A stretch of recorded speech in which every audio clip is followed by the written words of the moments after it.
வணக்கம். வேந்தரின் இளங்கதிர் காலை செய்திகளுக்காக பிரீதா. கௌரி விஸ்வநாதன். முதலில் தலைப்புச் செய்திகள். ராணுவ சேவையில் வேலூர் இளைஞர்கள் முதலிடம். பிரதமர் நரேந்திர மோடி காணொலி காட்சி மூலம் பாராட்டு.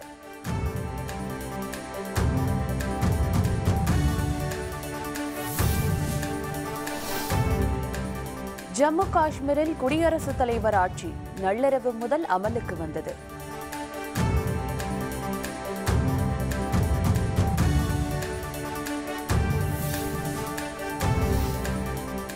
பஞ்சாப் நேஷனல் வங்கியில் மீண்டும் மோசடி. 10 பேரை கைது செய்து சிபிஐ விசாரணை.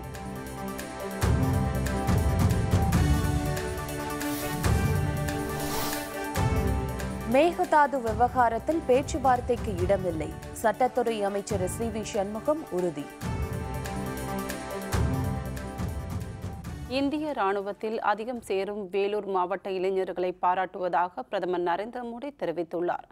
நாடாளுமன்ற தேர்தலை எதிர்கொள்ள காணொலி காட்சி மூலம் பிரதமர் நரேந்திர மோடி கட்சி நிர்வாகிகளுடன் கலந்துரையாடி வருகிறார். அதன் ஒரு பகுதியாக வேலூர் மாவட்ட பாஜக பூத் கமிட்டி நிர்வாகிகளுடன் பிரதமர் நரேந்திர மோடி காணொலி காட்சி மூலம் உரையாடினார்.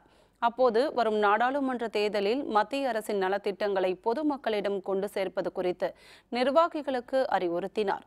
தொண்டர்களின் கேள்விக்கு பதிலளித்த பிரதமர், பெட்ரோல் டீசல் விலையை ஜிஎஸ்டிக்குள் கொண்டு வருவது குறித்து ஜிஎஸ்டி கவுன்சில் தான் முடிவு செய்ய வேண்டும் என கூறினார். முத்ரா திட்டம் மூலம் கடன் பெற்று வெற்றிகரமாக அழகு நிலையம் நடத்தி வரும் பெண்ணுக்கு பிரதமர் வாழ்த்து தெரிவித்தார். இதேபோல் புதுச்சேரியில் நடைபெற்ற கலந்துரையாடலின் போது புதுச்சேரியின் சிறப்பு அம்சங்களை எடுத்துரைத்து பேசினார். நமோ செயலியை பதிவிறக்கம் செய்து கட்சி நிதியாக ₹5 நிதி வழங்க வலியுறுத்தி பாஜக கட்சியினருக்கு பிரதமர் மோடி வேண்டுகோள் விடுத்தார். முத்ரா திட்டத்தில் கடன் பெற்று தலையணை செய்து விற்பனை செய்யும் பெண்ணை பாராட்டினார். 6 மாத கால கவர்னர் ஆட்சி முடிவுக்கு வந்த நிலையில் நள்ளிரவு முதல் ஜம்மு காஷ்மீர் மாநிலத்தில் குடியரசுத் தலைவர் ஆட்சி அமலுக்கு வந்துள்ளது. மெஹபூபா முஃப்தி அரசுக்கு அளித்து வந்த ஆதரவை பாஜக விலக்கிக் கொண்டதை அடுத்து கடந்த ஜூன் மாதத்தில் ஜம்மு காஷ்மீர் அரசியலில் நெருக்கடி ஏற்பட்டது. இதனையடுத்து சட்டப்பிரிவு 92 கீழ் 6 மாத கால ஆளுநர் ஆட்சி அங்கு அமல்படுத்தப்பட்டது. சட்டப்பேரவையும் கலைக்கப்பட்டது. கடந்த 6 மாதங்களாக நடைபெற்று வந்த கவர்னர் ஆட்சி நேற்றுடன் முடிவடைந்த நிலையில் காஷ்மீர் அரசியல் நிலவரம் தொடர்பாக பிரதமர் மோடி தலைமையில் ஆலோசனை கூட்டம் நடைபெற்றது. அங்கு குடியரசுத் தலைவர் ஆட்சியை அமல்படுத்த வேண்டும் என மாநில ஆளுநர் சத்யபால் மாலிக் பரிந்துரைத்திருந்தார். இந்த பரிந்துரையை ஏற்று நேற்று நள்ளிரவு முதல் ஜம்மு காஷ்மீர் மாநிலத்தில் குடியரசுத் தலைவர் ஆட்சியை அமல்படுத்தும் பிரகடனத்தில் குடியரசுத் தலைவர் ராம்நாத் கோவிந்த் கையொப்பமிட்டார். இதையடுத்து நள்ளிரவு முதல் அடுத்த 6 மாத காலம் வரை ஜம்மு காஷ்மீரில் குடியரசுத் தலைவர் ஆட்சி அமலுக்கு வந்தது. பஞ்சாப் நேஷனல் வங்கியில் ₹9 கோடி கடன் மோசடி தொடர்பாக வங்கி ஊழியர்கள் உள்பட 10 பேரை சிபிஐ கைது செய்துள்ளது. பிரபல வைர வியாபாரி நீரவ் மோடியும் அவருடைய நெருங்கிய உறவினருமான முகுல் சோக்ஷியும் பஞ்சாப் நேஷனல் வங்கியின் மும்பை பிராட்டி ஹவுஸ் கிளை கொடுத்த உத்தரவாத கடிதங்களை பயன்படுத்தி வெளிநாட்டு வங்கிகளில் கடன் வாங்கி மோசடி செய்தனர். இதேபோன்று கடன் உத்தரவாத கடிதங்களை பெற்று சாந்தரி பேப்பர்ஸ் என்ற நிறுவனம் ₹9 கோடி கடன் வாங்கி திரும்ப செலுத்தாமல் மோசடி செய்துள்ளது. இது தொடர்பாக சிபிஐ வழக்கு பதிவு செய்து விசாரித்து வருகிறது. உத்தரவாத கடிதம் வழங்கிய பிராட்டி ஹவுஸ் கிளையில் பணியாற்றிய அதிகாரிகள் 8 பேர் சாந்தரி பேப்பர்ஸ் நிறுவனத்தின் இயக்குநர்கள் ஈஸ்வர்தாஸ் அகர்வால், ஆதித்யா ஆகியோரை சிபிஐ கைது செய்துள்ளது. 10 பேரும் வெள்ளிக்கிழமை வரை சிபிஐ காவலுக்குள் அனுப்பப்பட்டு உள்ளனர். மேகதாது விவகாரத்தில் கர்நாடக அரசுடன் பேச்சுவார்த்தை என்ற பேச்சுக்கே இடமில்லை என சட்டத்துறை அமைச்சர் சி.வி. சண்முகம் தெரிவித்தார். காஞ்சிபுரத்தில் அமைக்கப்பட்ட கூடுதல் சார்பு நீதிமன்ற திறப்பு விழாவில் பங்கேற்ற அமைச்சர் பின்னர் செய்தியாளர்களை சந்தித்தார். அப்போது பேசிய அவர், மேகதாது அணை விவகாரத்தில் பேச்சுவார்த்தை என்ற பேச்சுக்கு இடமில்லை என்பதுதான் தமிழக அரசின் திட்டவட்டமான முடிவு என குறிப்பிட்டார். சிலை கடத்தல் சிறப்பு அதிகாரி பொன் மாணிக்கவேல் காவல்துறை அதிகாரிகளை தரக்குறைவாக நடத்துவதாக அளிக்கப்பட்ட புகார் மீது விசாரித்து கண்டிப்பாக நடவடிக்கை எடுக்கப்படும் என்றும் அவர் கூறினார். உண்மாணிக்குவேல் என்பதற்காக அவர் பேர் கூடப்படுகிற குற்றச்சாட்டை விசாரிக்காமல் இருக்க முடியாது. கண்டிப்பாக விசாரிக்கப்பட வேண்டிய குற்றச்சாட்டு. யாராக இருந்தாலும் மனித உரிமைகளை மீறுகின்ற தன் கீழே பணியாற்றுபவர்களை மனிதர்களாக மதிக்க கற்றுக்கொள்ள வேண்டும். மேகதாது எல்லாத்தையும் உள்ளிட்ட பிரச்சனைகளை பேச்சுவார்த்தை மூலம் தான் தீர்வு காணணும் கர்நாடக முதலமைச்சர் குமாரசாமி சொல்லியிருக்காரு. பேச்சுவார்த்தை என்ற பேச்சுக்கே இடமில்லை என்பதை தமிழக அரசு திட்டவட்டமாக தெரிவித்துவிட்டது. இந்தியாவுக்கு நாடு கடத்த உத்தரவிடப்பட்டதை எதிர்த்து லண்டன் உயர்நீதிமன்றத்தில் முறையீடு செய்ய விஜய் மல்லையா முடிவு செய்திருப்பதாக தெரியவந்துள்ளது. இந்தியாவில் பொதுத்துறை வங்கிகளில் 9,000 கோடி ரூபாய் கடன் பெற்றுவிட்டு திரும்ப செலுத்தாமல் இங்கிலாந்து தப்பி ஓடிய விஜய் மல்லையாவை நாடு கடத்த நடவடிக்கை எடுக்கப்பட்டது. இது தொடர்பான வழக்கை விசாரித்த லண்டன் வெஸ்ட்மினிஸ்டர் மேஜிஸ்ட்ரேட் நீதிமன்றம் அவரை இந்தியாவுக்கு நாடு கடத்துமாறு கடந்த வாரம் உத்தரவிட்டது. இந்த தீர்ப்பை எதிர்த்து லண்டன் உயர்நீதிமன்றத்தில் 14 நாட்களுக்குள் விஜய் மல்லையா மேல்முறையீடு செய்ய அனுமதி வழங்கப்பட்டது. தீர்ப்பு தொடர்பாக தன்னுடைய சட்டக்குழுவினர் ஆய்வு செய்து நடவடிக்கையை மேற்கொள்வார்கள் என விஜய் மல்லையா ஏற்கனவே தெரிவித்திருந்தார். இந்நிலையில் இந்தியாவுக்கு நாடு கடத்த உத்தரவிட்டதை எதிர்த்து லண்டன் உயர்நீதிமன்றத்தில் முறையீடு செய்ய விஜய் மல்லையா முடிவு செய்திருப்பதாக தெரியவந்துள்ளது. அண்ணா பல்கலை தேர்வு வினாத்தாள் வெளியானது குறித்து தனியார் பொறியியல் கல்லூரி முன்னாள் மாணவர்கள் சுரேஷ்குமார், ஹரிகிருஷ்ணன் ஆகியோரை சிபிசிஐடி போலீசார் கைது செய்தனர். கடந்த டிசம்பர் 3ஆம் தேதி அண்ணா பல்கலைக்கழக கணித தேர்வு நடைபெற்றது. இதில் தேர்வுக்கு முன்னதாக வினாத்தாள் வெளியானது குறித்து அப்பல்கலை தேர்வு கட்டுப்பாட்டாளர் வெங்கடேசன் காவல்துறையிடம் புகார் அளித்தார். சிபிசிஐடி போலீசார் நடத்திய விசாரணையில் வெவ்வேறு தனியார் பொறியியல் கல்லூரிகளில் 2016 படித்த மாணவர்கள் சுரேஷ்குமார், ஹரிகிருஷ்ணன் ஆகியோர் வினாத்தாளை வெளியிட்டது கண்டுபிடிக்கப்பட்டது. இதனையடுத்து இருவரும் கைது செய்யப்பட்டனர். இவர்கள் பல்கலை தேர்வு கட்டுப்பாட்டு ஊழியர் மூலம் வினாத்தாளை பெற்று பகிர்ந்துள்ளதால் விசாரணை தொடர்ந்து நடைபெற்று வருகிறது. ராஜஸ்தான் மாநிலத்தில் 18,000 கோடி ரூபாய் விவசாய கடனை காங்கிரஸ் அரசு தள்ளுபடி செய்து உத்தரவிட்டுள்ளது. ராஜஸ்தானில் காங்கிரஸ் ஆட்சியை பிடித்ததை அடுத்து முதலமைச்சராக அசோக் கெலாட் பதவியேற்றுக் கொண்டார். தேர்தல் பிரச்சாரத்தின் போது காங்கிரஸ் வெற்றி பெற்று ஆட்சி அமைத்தால் விவசாய கடன் ரத்து செய்யப்படும் என்று காங்கிரஸ் தலைவர் ராகுல் காந்தி வலியுறுத்தி வாக்குறுதி அளித்திருந்தார். அதன்படி ராஜஸ்தான் மாநிலத்தில் 18,000 கோடி ரூபாய் விவசாய கடனை அசோக் கெலாட் தள்ளுபடி செய்து உத்தரவிட்டுள்ளார். இதன் மூலம் ஒவ்வொரு விவசாயிக்கும் 2 லட்சம் ரூபாய் வரையிலான விவசாய கடன்களை முழுவதுமாக தள்ளுபடி செய்யப்பட்டுள்ளது. இதேபோல் காங்கிரஸ் ஆட்சியை பிடித்த மத்திய பிரதேசம், சத்தீஸ்கர் மாநிலங்களிலும் விவசாய கடன்கள் தள்ளுபடி செய்யப்பட்டிருப்பது குறிப்பிடத்தக்கது. உலகில் பத்திரிகையாளர்களுக்கு ஆபத்தான நாடுகள் பட்டியலில் இந்தியா 5ஆம் இடத்தில் உள்ளதாக ஆய்வில் தெரியவந்துள்ளது. பிரான்ஸ் தலைநகர் பாரிஸை தலைமையிடமாக கொண்டு இயங்கும் எல்லைகள் இல்லா பத்திரிகையாளர்கள் என்ற அமைப்பு பத்திரிகையாளர்களுக்கான பணியிட ஆபத்து குறித்து புதிய ஆய்வறிக்கையை சமர்ப்பித்துள்ளது. அந்த ஆய்வறிக்கையில் 2018ஆம் ஆண்டு தொடங்கி டிசம்பர் வரையில் 348 பத்திரிகையாளர்கள் பல்வேறு காரணங்களால் கைதாகியுள்ளனர் என்றும் இவர்களில் 80 பேர் கொல்லப்பட்டுள்ளனர் என்றும் தெரிவிக்கப்பட்டுள்ளது. மேலும் 50 பேர் பிணை கைதிகளாக பிடிக்கப்பட்டனர் என்றும் 3 பேர் மாயமாகியுள்ளனர் என்றும் அதில் குறிப்பிடப்பட்டுள்ளது. கொல்லப்பட்ட பத்திரிகையாளர்கள் அரசியல் தலைவர்களின் ஊழல் மற்றும் மதவாத அமைப்புகள் குறித்து செய்தி வெளியிட்டமைக்காக கொல்லப்பட்டதாக சுட்டிக்காட்டப்பட்டுள்ளது. இதன் மூலம் பத்திரிகையாளர்களுக்கு ஆபத்தான நாடுகள் பட்டியலில் 5ஆம் இடத்தில் இந்தியா உள்ளது தெரியவந்துள்ளது. பிரதமர் வேட்பாளராக ராகுல் காந்தியை மு.க. ஸ்டாலின் அறிவித்தது சிறுபிள்ளைத்தனமானது என அமமுக கட்சியின் மூத்த நிர்வாக வெற்றிவேல் தெரிவித்துள்ளார். சென்னை சேப்பாக்கத்தில் செய்தியாளர்களை சந்தித்த அவர் துணை முதல்வர் சகோதரர் ஓ. ராஜா கட்சியிலிருந்து நீக்கப்பட்டதற்கு காரணம் அமைச்சர் செல்லூர் ராஜுவின் சசிகலா குறித்த பேச்சே காரணம் என தெரிவித்தார். அமைச்சர் ஜெயக்குமார் மீது பாலியல் புகார் கூறிய சிந்து என்கின்ற பெண் அமைச்சரால் மிரட்டப்பட்டுள்ளதாக தெரிவித்த அவர் குற்றச்சாட்டுக்கு ஆளான ஜெயக்குமார் மீது நடவடிக்கை எடுக்காதது ஏன் என கேள்வி எழுப்பினார். மேலும் 2 அமைச்சர்கள் மீது பாலியல் புகார்கள் விரைவில் வெளிவர இருப்பதாக வெற்றிவேல் கூறினார். திமுக தலைவர் ராகுல் காந்தியை நீங்க தான் பிரைம் மினிஸ்டர்ன்ட்டாரு. சிறுபிள்ளைத்தனமா இருக்கு சார். ஒரு அலைன்ஸை இங்க உட்காந்து முடிவு பண்ணலாம் கூடாது சார். எல்லாரையும் கூப்பிட்டு வச்சு ஒரு மீட்டிங்கை போட்டு முடிவு பண்ணோம். அவர் என்னமோ அவர் முதல்ல விட்டு போயிட போகிறாங்க, காங்கிரஸ் முதல்ல முந்திக்கினாரு, அது பின்னால் பிரச்சனையாக வருது. இப்போ ஒரே அந்த கூட்டணியில் இருக்கிறவர்கள்லாம் ஒரே சண்டை. மேகதாது அணை விவகாரத்தில் 4 மாநிலங்களை அழைத்து பேசி விவாதிக்க வேண்டும் என மத்திய அமைச்சர் நிதின் கட்கரி உத்தரவிட்டுள்ளதாக புதுச்சேரி மாநில முதல்வர் நாராயணசுவாமி தெரிவித்துள்ளார். புதுச்சேரியில் செய்தியாளர்களை சந்தித்த அவர், கர்நாடகாவில் மேகதாது அணை கட்டினால் புதுச்சேரி மாநிலம் கடுமையாக பாதிக்கும் என்றும், எனவே தங்களை ஆலோசிக்காமல் திட்டம் நிறைவேற்றப்பட்டால் அதனை முழுமையாக எதிர்ப்போம் என்றும் மத்திய அமைச்சர் நிதின் கட்கரியிடம் தெரிவித்துள்ளதாக கூறினார். மேலும் இது தொடர்பாக புதுச்சேரி சட்டமன்றத்தை கூட்டி அண்மையில் நிறைவேற்றப்பட்ட சிறப்பு தீர்மானத்தையும் அவரிடம் கொடுத்துள்ளதாக கூறினார். மேகதாது அணை கட்ட வரைவு திட்டத்திற்கு நீர்வளத்துறை ஆணையம் தந்த அனுமதி உச்சநீதிமன்ற தீர்ப்புக்கு எதிரானது என தெரிவித்தார். இது தொடர்பாக காவிரி நீர்வள ஆணையத்தின் கூட்டத்தை உடனே கூட்ட ஆணையத்தின் தலைவர் மசூத் ஹுசைனுக்கு மத்திய அமைச்சர் நிதின் கட்கரி உத்தரவிட்டுள்ளதாக நாராயணசுவாமி தெரிவித்தார். மாண்புமிகு அமைச்சர் அவர்களை நான் கேட்டுக்கொண்டேன்.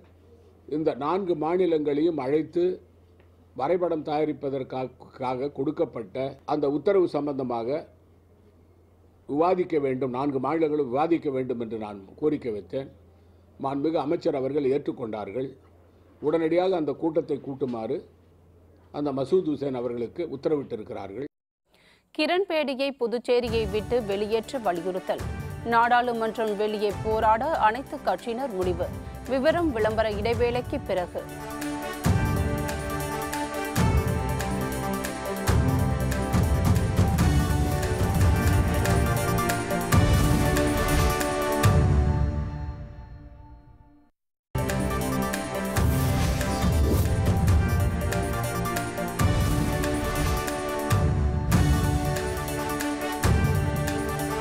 செய்திகள் தொடர்கின்றன.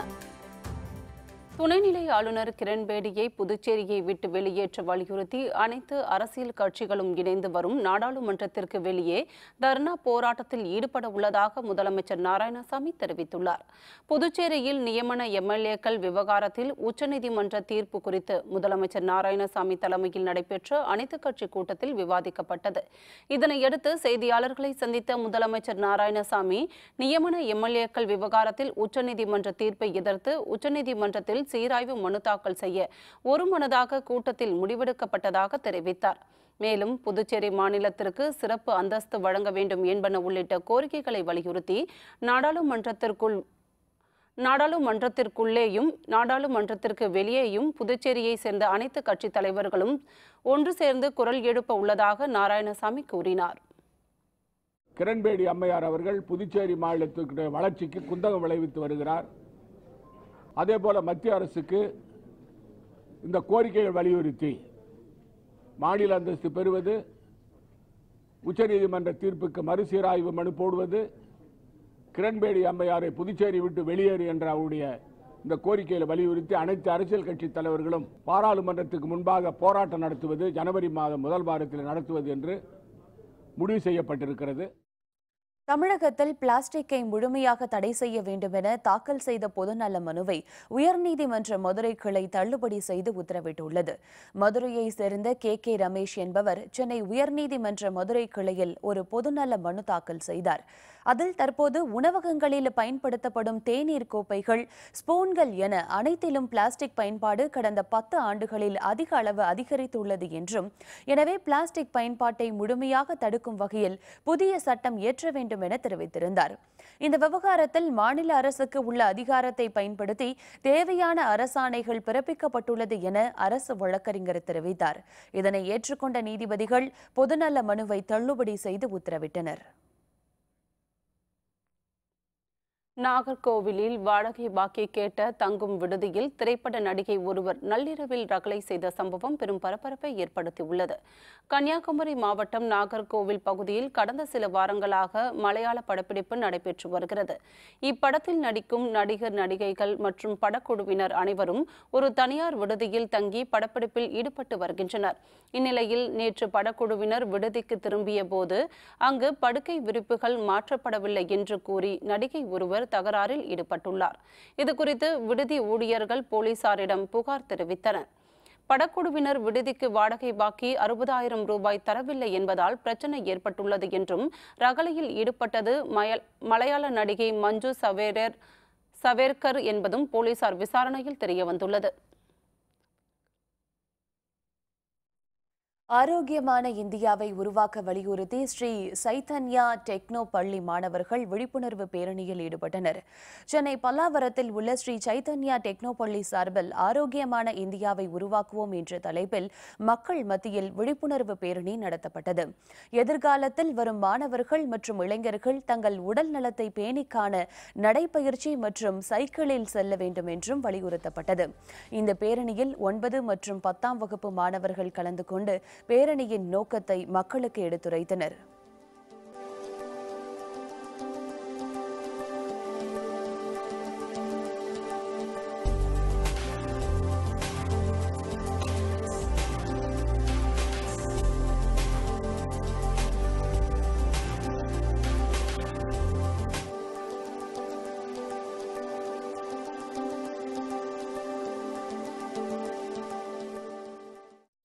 ஈரோடு அருகே அரசு புறம்போக்கு நிலத்தில் குடிசைகள் அமைத்த பொதுமக்களை காவல்துறையினர் அப்புறப்படுத்தினர். ஈரோடு மாவட்டம் சித்தோடு அருகே உள்ள கன்னிமேட்டில் நீர்நிலை பகுதிகளில் குடியிருந்தவர்கள் மற்றும் மாற்றுத்திறனாளிகளுக்காக குடிசை மாற்று வாரியத்தின் சார்பில் 100க்கும் அதிகமான குடியிருப்புகள் கட்டப்பட்டு வருகின்றன. இந்நிலையில் அப்பகுதியில் அரசு புறம்போக்கு பகுதியில் இலவச வீட்டுமனை கேட்டு விண்ணப்பித்த 100க்கும் அதிகமானவர்கள் அங்கு குவிந்தனர். அவர்கள் அரசு புறம்போக்கு நிலத்தில் குடிசைகள் அமைக்க முயற்சித்தனர். தகவல் அறிந்த வருவாய்த்துறை அதிகாரிகள் மற்றும் காவல்துறையினர் சம்பவ இடத்திற்கு விரைந்து சென்று பொதுமக்களிடம் சமாதான பேச்சுவார்த்தை நடத்தினர். இதனையடுத்து அங்கிருந்து பொதுமக்கள் கலைந்து சென்றனர். ஓட புறம்போக்கு ஏரியாவில் குடியிருந்தங்க. ஆனால் அங்கேருந்து எல்லாம் தண்ணி வருதுன்னு எடுக்க சொல்லிட்டாங்க. இப்போ நாங்கள் வாடகைக்கு தான் வீடு இருக்கிறோம். அதனால் நாங்கள் இந்த கோரிக்கை வச்சுருக்கிறோம் கவர்மெண்ட்டுக்கிட்ட எங்களுக்கு ஒரு இடம் கொடுத்து வீடு கட்டி கொடுக்குற மாதிரி. இப்போ இந்த இடத்த கவர்மெண்ட் அறிவிச்சாங்கன்னு சொல்லி நாங்கள் இந்த இடத்த எங்களுக்கு உண்டான ஒரு 1000 சதுர அடி பிடிச்சி வச்சுருக்கிறோம். இதை அரசாங்கம் பார்த்து தான் இந்த ஏழை எளிய மக்களுக்கு கொடுக்கும். ஓடையில் தான் முதல்ல குடியிருந்தங்க எங்கள் மாமியார் வீட்டில். அங்கேயே வீட்டில் எடுக்க சொல்லிட்டாங்க. இப்போ நாங்கள் வாடகைக்கு இருக்கிற குழந்தைங்கள வச்சுட்டு ரொம்ப கஷ்டப்படுறோங்க. இங்கே இடம் கொடுக்குறோன்னு சொன்னாங்க. அதனால் இங்கே நாங்கள் இடம் பிடிச்சிருக்குறோங்க. எங்களுக்கு இதில் ஒரு சாலை போட்டு கொடுத்து பட்டா கொடுத்தாங்கன்னா போதுங்க. எங்களுக்கு வீட்டு வேலைக்கு தான் நாங்கள் போயிட்டுருக்குறோங்க. ரொம்ப கஷ்டப்படுறோம். பணமெல்லாம் கட்டியெல்லாம் எங்களால் இடம் வாங்க முடியாதுங்க. அதனால் எங்களுக்கு இதில் ஒரு இடம் கொடுத்தாங்கன்னா நாங்கள் ஒரு சாலை போட்டு ஒரு ஆடு மாடு மேய்ச்சி கூட இங்கே பொழைச்சிக்குவோங்க. மார்கழி மற்றும் பொங்கலையொட்டி தருமபுரி மாவட்டத்தில் கோலப்பொடிகள் தயாரிக்கும் பணி தீவிரமடைந்துள்ளது. மார்கழி மாதத்தில் அதிகாலையில் எழும் பெண்கள் தங்களது வீட்டு வாசலில் வண்ண கோலமிட்டு கடவுளை வழிபடுவது வழக்கம். இதேபோல் தமிழர்களின் பாரம்பரிய திருவிழாவான பொங்கல் பண்டிகையின் போதும் வண்ண கோலங்கள் முக்கிய இடம் வகிக்கின்றன. இந்நிலையில் இந்த பண்டிகைகளை முன்னிட்டு தருமபுரி, கொள்ள அள்ளி, குண்டல்பட்டி உள்ளிட்ட இடங்களில் அரவை ஆலைகளில் பச்சை, மஞ்சள், சிவப்பு, நீலம் உள்ளிட்ட 10 வகையான நிறங்களில் கோலப்பொடிகள் தயார் செய்யப்படுகின்றன. ஆண்டுதோறும் 5 டன் கலர் கோலப்பொடிகள் மட்டுமே தயார் செய்து வந்த நிலையில் இந்த ஆண்டு அதற்கு நல்ல வரவேற்பு உள்ளதால் கூடுதலாக உற்பத்தி செய்யப்படுவதாக தொழிலாளர்கள் தெரிவித்தனர். தருமபுரினாலே ரொம்ப ஃபேமஸானது மக்களுக்கு இந்த கலர் தான். அதுவும் பொங்கல் பண்டிகை, திருநாள், தை திருநாள், இந்த மாதிரி ஒரு நல்ல நாளில் மக்கள் இங்கே அதிகமாக தருமபுரியில் தான் ரொம்ப ஃபேமஸான கலர் எல்லாம் கிடைக்கும். கிடைக்கக்கூடிய கலர் அத்தனையும் 12 கலர்னா 12 கலரும் இங்கே தான் கிடைக்கும். அந்த 12 கலர்லேயும் இங்கிருந்து தமிழ்நாடு முழுசும் டிஸ்ட்ரிபியூட் பண்ணுறோம் நாங்கள். ஸோ எல்லா சின்ன வியாபாரிலேருந்து பெரிய வியாபாரி வரைக்கும் ரொம்ப இங்கே தான் எடுக்கக்கூடிய ஒரு மார்க்கெட்டான இடம் தருமபுரிங்க. பெரம்பலூர் அருகே சட்டவிரோதமாக இயங்கி வந்த போலி மதுபான ஆலையை காவல்துறையினர் கண்டுபிடித்துள்ளனர். பெரம்பலூர் மாவட்டம் திருச்சி சென்னை தேசிய நெடுஞ்சாலை சிறுவாச்சூர் பகுதியில் போலி மதுபான ஆலை இயங்கி வருவதாகவும் அங்கு பிரபல நிறுவனங்கள் பெயரில் போலி மது தயாரிக்கப்பட்டு வருவதாகவும் காவல்துறையினருக்கு ரகசிய தகவல் கிடைத்தது. இதனையடுத்து சம்பவ இடத்திற்கு சென்ற மதுவிலக்கு நுண்ணறிவு பிரிவு போலீசார் அங்கிருந்த 10 லட்சம் ரூபாய் மதிப்பிலான போலி மது பாட்டில்களை கைப்பற்றினர். இது தொடர்பாக கார்த்திகேயன், உமாகாந்த், வினோத் மற்றும் நித்யானந்தம் ஆகிய 4 பேரை கைது செய்தனர். தப்பியோடிய மற்றொரு குற்றவாளியான கார்த்திகேயனை தேடி வருகின்றனர். இந்த சம்பவம் அப்பகுதியில் பெரும் பரபரப்பை ஏற்படுத்தியுள்ளது. இனி செய்திகளின் தொகுப்பை காணலாம். விருதுநகர் மாவட்டம் ஸ்ரீவில்லிபுத்தூர் பகுதியில் உரிய அனுமதியின்றி மணல் ஏற்றி வந்த 7 டிராக்டர்களை போலீசார் பறிமுதல் செய்தனர். பொதுமக்கள் அதிகம் பயன்படுத்தும் சாலைகளில் மணல் ஏற்றி வரும் வாகனங்கள் வேகமாக வருவதால் ஏராளமான விபத்துகள் ஏற்படுவதாக புகார் எழுந்தது. இந்நிலையில் போலீசார் நடத்திய திடீர் சோதனையில் வேகமாக வந்த டிராக்டர்களுக்கு அபராதம் விதித்தனர். அனுமதியின்றி மணல் ஏற்றி வந்த டிராக்டர்களை பறிமுதல் செய்தனர். நாகை மாவட்டம் வேதாரண்யம் அடுத்துள்ள மணக்காடு பகுதியில் பழங்கால அம்மன் சிலை மற்றும் செப்பு பானை ஆகியவை கண்டுபிடிக்கப்பட்டுள்ளது. நாகையில் கஜா புயல் பாதித்த பகுதிகளில் மறுசீரமைப்பு பணிகள் நடைபெற்று வருகின்றன. இதில் மணக்காடு பகுதியில் மின்கம்பம் நடுவதற்கு மின்வாரிய ஊழியர்கள் குழி தோண்டிய போது அம்மன் சிலை கிடைத்தது. தகவல் அறிந்து சிலையை கைப்பற்றிய வருவாய்த்துறையினர் விசாரணை நடத்தி வருகின்றனர். ஈரோடு அருகே பூட்டிய வீடுகளில் புகுந்து கொள்ளையடித்து வந்த நபர் கைது செய்யப்பட்டார். மாருதி நகரை சேர்ந்த தொழிலதிபர் ரதீஷ் என்பவரது வீட்டில் புகுந்து நகைகளை திருட முயன்றபொழுது அக்கம் பக்கத்தினர் சத்தம் கேட்டு அங்கிருந்து தப்பி ஓடினான். இதுகுறித்து விசாரணை நடத்திய போலீசார் அதே பகுதியைச் சேர்ந்த கொள்ளையன் மாரிமுத்துவை கைது செய்து சிறையில் அடைத்தனர். இயற்கை வளத்தை பாதுகாக்க வலியுறுத்தியும் பொதுமக்களுக்கு இது குறித்த விழிப்புணர்வு ஏற்படுத்தும் வகையிலும் இளைஞர் ஒருவர் சைக்கிள் மூலம் விழிப்புணர்வு பயணம் மேற்கொண்டு வருகிறார். சேலத்தை சேர்ந்த ராஜராஜன் என்ற இளைஞர் கடந்த அக்டோபர் மாதம் தனது பயணத்தை தொடங்கி ஆந்திரா, ஒடிசா, மேற்கு வங்கம் உள்ளிட்ட பகுதிகளில் விழிப்புணர்வு ஏற்படுத்தினார். தற்போது திருப்பூர் மாவட்டம் உடுமலைக்கு வந்த அவருக்கு மாணவர்கள் உற்சாக வரவேற்பு அளித்தனர். தமிழகம் முழுவதும் சிறைச்சாலைகளில் பல்வேறு வழக்குகளில் பிணையில் எடுக்க வசதி இல்லாமல் குற்றவாளிகள் பலர் நீண்ட நாள் சிறையில் உள்ளனர். இந்நிலையில் உயர்நீதிமன்றத்தின் வழிகாட்டுதலின் பேரில் நாகை மாவட்ட சிறைச்சாலையில் நடைபெற்ற மக்கள் நீதிமன்றத்தில் 50க்கும் அதிகமான குற்றவாளிகள் விடுதலை செய்யப்பட்டனர். இதேபோன்று மயிலாடுதுறை, சீர்காழி உள்ளிட்ட கிளை சிறைச்சாலைகளில் இருந்த குற்றவாளிகளும் விடுவிக்கப்பட்டனர். திருவள்ளூர் அருகே ரயில் பாதையில் டிராபிக் சிக்னல் கோளாறு ஏற்பட்டதால் பயணிகள் பெரிதும் பாதிக்கப்பட்டனர். திருவொற்றியூர் அடுத்த எண்ணூரில் ரயில் பாதையில் உள்ள டிராபிக் சிக்னலில் கோளாறு ஏற்பட்டதால் சென்னை சென்ட்ரல், கும்மிடிப்பூண்டி மற்றும் மறுமார்க்கமாக செல்லும் அனைத்து ரயில்களும் ரத்து செய்யப்பட்டன. இதுகுறித்து தகவல் அறிந்த ரயில்வே பொறியாளர்கள் சம்பவ இடத்திற்கு சென்று சிக்னல் பழுதை சரி செய்தனர். இதனையடுத்து வழக்கம் போல ரயில்கள் இயக்கப்பட்டன. கன்னியாகுமரி மாவட்டம் நாகர்கோவிலில் உயர்நீதிமன்ற மதுரை கிளை உத்தரவின் பேரில் ஏரி, குளம் மற்றும் புறம்போக்கு இடத்தில் ஆக்கிரமிக்கப்பட்டிருந்த நிலங்கள் மீட்கப்பட்டன. அரசுக்கு சொந்தமான நிலத்தை ஆக்கிரமிப்பு செய்தவர்களிடமிருந்து விரைந்து மீட்க வேண்டும் என அதிகாரிகளுக்கு உயர்நீதிமன்றம் உத்தரவிட்டது. இந்த உத்தரவை பொதுப்பணித்துறையினர் செயல்படுத்தவில்லை என நீதிமன்ற அவமதிப்பு தொடரப்பட்டதை அடுத்து இந்த நடவடிக்கை மேற்கொள்ளப்பட்டது.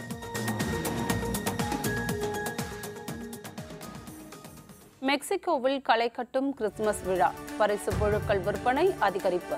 விவரம் விளம்பர இடைவேளைக்கு பிறகு.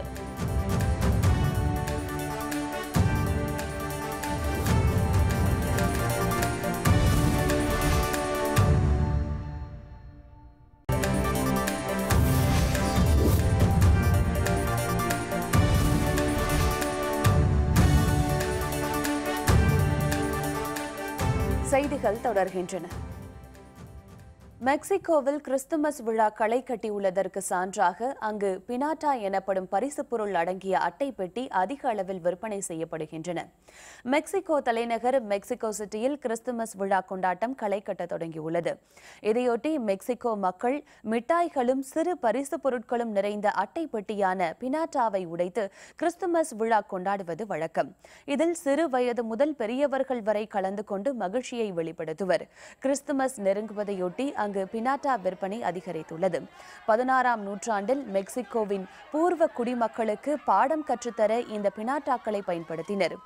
7 கொடிய பாவங்களின் அடையாளமாக 7 நட்சத்திர வடிவங்களை உடைய பினாட்டாக்களை உடைத்து அதில் உள்ள பரிசு பொருட்களை பொதுமக்கள் எடுத்துக் கொள்வர்.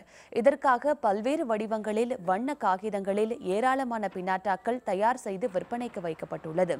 இதனை அந்நாட்டு மக்கள் ஆர்வமுடன் வாங்கி செல்கின்றனர்.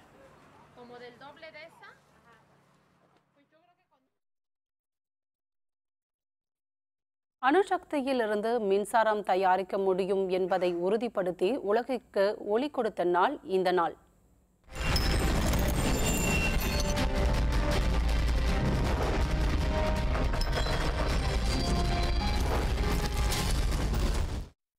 ஆக்க வழியில் அணுசக்தியை பயன்படுத்த முடியும் என்ற முழக்கத்தை முன்வைத்தே அணு மின்சாரம் தயாரிப்பை தொடங்குவதற்கான முயற்சிகள் தொடங்கப்பட்டன. எனினும் அது குறித்த ஆபத்துக்கள் பெரிய அளவில் விவாதிக்கப்படவில்லை. அமெரிக்காவின் இதஹோ மாகாணத்தில் உள்ள அர்கோ நகரில் அணுசக்தியிலிருந்து மின்சாரம் தயாரிப்பதற்கான பணிகள் நேர்த்தியான தொழில்நுட்பத்துடன் தொடங்கப்பட்டன. அங்குதான் உலகின் முதலாக 1951ஆம் ஆண்டு டிசம்பர் மாதம் 20ஆம் நாள் அணுவிலிருந்து மின்சாரம் தயாரிக்கப்பட்டது. முதலில் தயாரிக்கப்பட்ட இந்த மின்சாரத்தின் வாயிலாக 200 வாட்ஸ் கொண்ட 4 பல்புகள் ஒளியூட்டப்பட்டன. எக்ஸ்பெரிமெண்டல் பிரீடர் ரியாக்டர் 1 மூலமாக உருவான இந்த மின்சாரம் 1953ஆம் ஆண்டு வாக்கில் மிகை மின்சாரத்தை தரத் தொடங்கியது. 1955ஆம் ஆண்டு ஜூலை மாதம் 17ஆம் நாள் அர்கோ நகர் முழுமைக்குமான மின்சாரம் இங்கிருந்து பெறப்பட்டது. அணு சக்தியிலிருந்து முதலாக மின்சாரம் தயாரிக்கப்பட்ட நாள் இந்த நாள். மீண்டும் தலைப்புச் செய்திகள். ராணுவ சேவையில் வேலூர் இளைஞர்கள் முதலிடம். பிரதமர் நரேந்திர மோடி காணொலி காட்சி மூலம் பாராட்டு.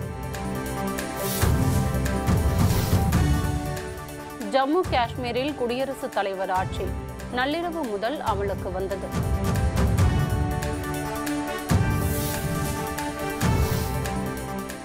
பஞ்சாப் நேஷனல் வங்கியில் மீண்டும் மோசடி. 10 பேரை கைது செய்து சிபிஐ விசாரணை.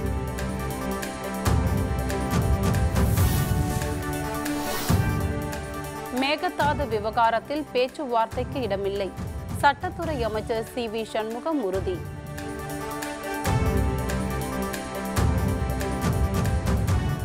இத்துடன் வேந்தரின் இளங்கதிர் காலை செய்திகள் நிறைவடைந்தன. வேந்தர் டிவி செயலியை பதிவிறக்கம் செய்து முக்கிய செய்திகளை நேயர்கள் காணலாம். மீண்டும் பகல் 1:30 மணிக்கு உச்சிவேளை பகல் செய்திகளில் சந்திப்போம். வணக்கம்.